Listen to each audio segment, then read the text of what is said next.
पहले क्या तैयारी होती थी जो जिसकी कमी आप अब महसूस करते हैं? देखिए, हमेशा से दिल्ली के अंदर हरियाणा से पानी के लिए छोड़ने के लिए पहले से बातचीत हो जाती थी और 2 बार पानी हरियाणा से छोड़ा जाता था। एक बार, पहली बार जब छोड़ा जाता था तो सारा गंद जो आसपास होता था और जमुना जी के अंदर होता था वो उससे निकल जाता था। उसके बाद दोबारा से 2 दिन बाद पानी छोड़ा जाता था ताकि उस पानी से, स्वच्छ पानी से लोग जो है स्नान कर सकें और उसमें पूजा अर्चना कर सकें। दुख की बात यह है कि अभी तक के पहली बार पानी नहीं छोड़ा गया, तो पूरे जमुना जी के दोनों तरफ में और जमुना जी के तलहटी में पूरा एक तरीके से कीचड़ है। तो हम लोग जो हैं अब इस वक्त, इस साल दिल्ली के अंदर, जमुना जी के अंदर, पानी के अंदर नहीं बल्कि कीचड़ के अंदर पूजा अर्चना होगी और इससे बड़े दुख की बात नहीं हो सकती। और दिल्ली सरकार पूर्णतः विफल रही है समय के ऊपर हरियाणा सरकार से मांगने के लिए, और दिल्ली के अंदर जो बीजेपी के अध्यक्ष हैं वो भी पूर्वांचल होने के बावजूद उन्होंने हरियाणा सरकार के ऊपर दबाव नहीं बना पाए कि वो पानी समय के ऊपर छोड़ा जाए। तो ये दोनों की एक तरीके से फेलियर है। म्यूनिसिपल कॉर्पोरेशन को भी साफ सफाई की व्यवस्था कॉर्पोरेशन नगर निगम को करनी चाहिए, वो लोग भी पूर्णतः विफल रहे हैं, उन्होंने इसको नहीं किया।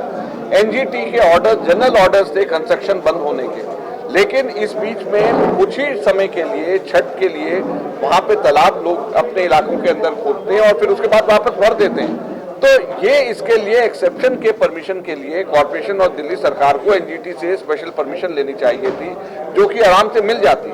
जैसे सुप्रीम कोर्ट ने 2 घंटे का दिवाली का परमिशन दिया, वैसे ही 2 दिन के लिए हर हालत में 3 दिन के लिए एनजीटी से परमिशन मांगते, और वो पूजा के लिए आस्था का विषय है, तो इसलिए हर हालत में एनजीटी, और इससे कोई ज्यादा पोल्यूशन भी नहीं होती, इससे परमिशन इनको मिल जाती, तो इन्होंने उसकी भी जरूरत नहीं समझी कि एनजीटी के पास में जाएं और परमिशन लें।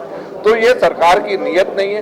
केजरीवाल जी ऐसे समय के ऊपर जब दिल्ली में उनको रहना चाहिए, एयर पोल्यूशन हाईएस्ट लेवल के ऊपर है, छठ पूजा जो आधी से ज्यादा दिल्ली मनाएगी, वो दुबई के अंदर अपने नकली लॉ डिग्री मिनिस्टर के साथ में दुबई के अंदर जाकर के वहां पे छठ पूजा मना रहे हैं। तो केजरीवाल जी, जिनको दिल्ली में प्रदूषण के बीच में, लोगों के बीच में होना चाहिए, प्रदूषण से बचने के लिए वो खुद दुबई घूम रहे हैं। तो ये बड़े दुख की बात है कि ऐसे समय में मुख्यमंत्री को जब दिल्ली होना चाहिए, मुख्यमंत्री दिल्ली में, और किसी को पता भी नहीं कि वो बाहर वहां पर क्यों गए हैं, बताए बगैर चले गए और कारण भी नहीं बता रहे क्यों गए। सर, दिल्ली में 40% पूर्वांचल मतदाता है, तो क्या ऐसे में माना जाए कि जिस तरह से सरकार कह रही है कि इस बार 1000 घाट बनाए जा रहे हैं सबसे ज्यादा, तो सर कहीं ना कहीं इस राजनीति में, इस पहल में कांग्रेस कहीं ना कहीं पिछड़ती नजर आ रही है, इसी वजह से आप लोग लोग जो है, घाट जब बने ही नहीं है तो पिछड़ने और रगड़ने की क्या बात है।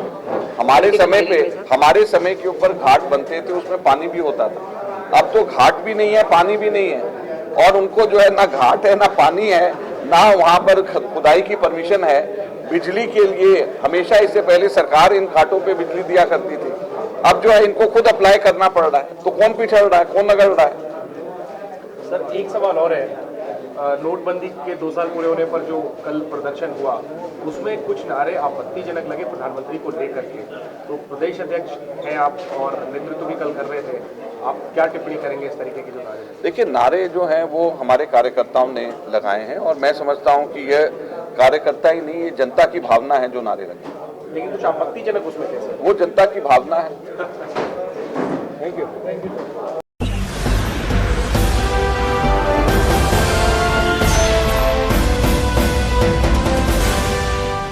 सब्सक्राइब करें।